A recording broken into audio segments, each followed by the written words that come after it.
ہر وہ شخص جو مومن ہو، عقیدہ اس کا ٹھیک ہو، اس کے پیچھے نماز جائز ہے، خواہ وہ نیک ہو خواہ وہ برا ہو۔ سمجھ آ گئی؟ مومن کہتے ہیں جس کا عقیدہ ٹھیک ہو، برن کہتے ہیں نیک ہو، فاجر کہتے ہیں گناہ گار ہو۔ ایسا وہ شخص کہ جس کا عقیدہ ٹھیک ہو، اعمال میں کوتاہی ہو، اس کے پیچھے نماز پڑھنا جائز ہے۔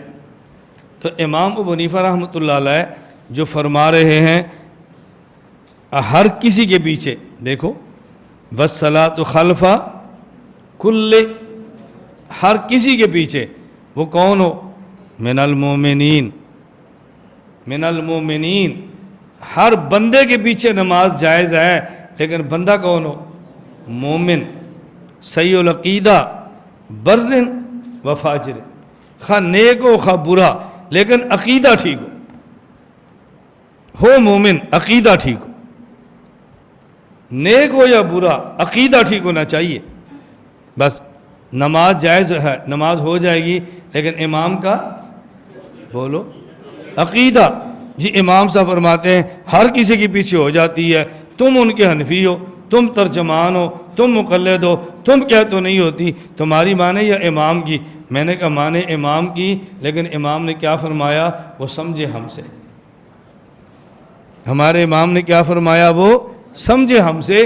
امام کے جملے آپ نہ سمجھائیں، ہم ترجمان ہیں تو ہم سے سمجھیں ہمارے امام نے کیا فرمایا۔ فرمایا وَالصَّلَاةُ خَلْفَ کُلِّ، نماز ہو جاتی ہے ہر اس شخص کے پیچھے، من المؤمنین، جو صحیح العقیدہ ہو، فاجرن، خواہ وہ نیک ہو، و فاسقن، خواہ وہ برا ہو، لیکن عقیدہ ٹھیک ہونا چاہیے، عقیدہ ٹھیک ہونا چاہیے۔ فاسد العقیدہ ہے اس کے پیچھے نماز نہیں ہوگی۔ اور یہ بات سمجھنا، کبھی ایک بندہ کا عقیدہ ٹھیک ہوتا ہے، لیکن اس کا عقیدہ ٹھیک ہوتا ہے اس معنی میں کہ مومن ہے، اور فاسد ہوتا ہے اس معنی میں کہ مبتدع ہے۔ بعض عقائد وہ ہیں کہ جن کی بنیاد پر اسلام اور کفر کا فتویٰ ہوتا ہے، اور بعض عقائد وہ ہیں کہ جس کی بنیاد پہ سنت اور بدعت کی بات کی جاتی ہے۔ یہ بندہ عقیدہ ٹھیک نہیں، کافر ہے، اس کا عقیدہ ٹھیک ہے، مومن ہے، اس کا عقیدہ ٹھیک نہیں، مبتدع فی العقیدہ ہے، اس کا عقیدہ ٹھیک ہے، یہ متسنن فی العقیدہ ہے۔ تو بعض عقائد کی بنیاد پہ بندہ کافر فی العقیدہ ہوتا ہے، اور بعض عقائد کی بنیاد پہ بندہ مبتدع فی العقیدہ ہوتا ہے۔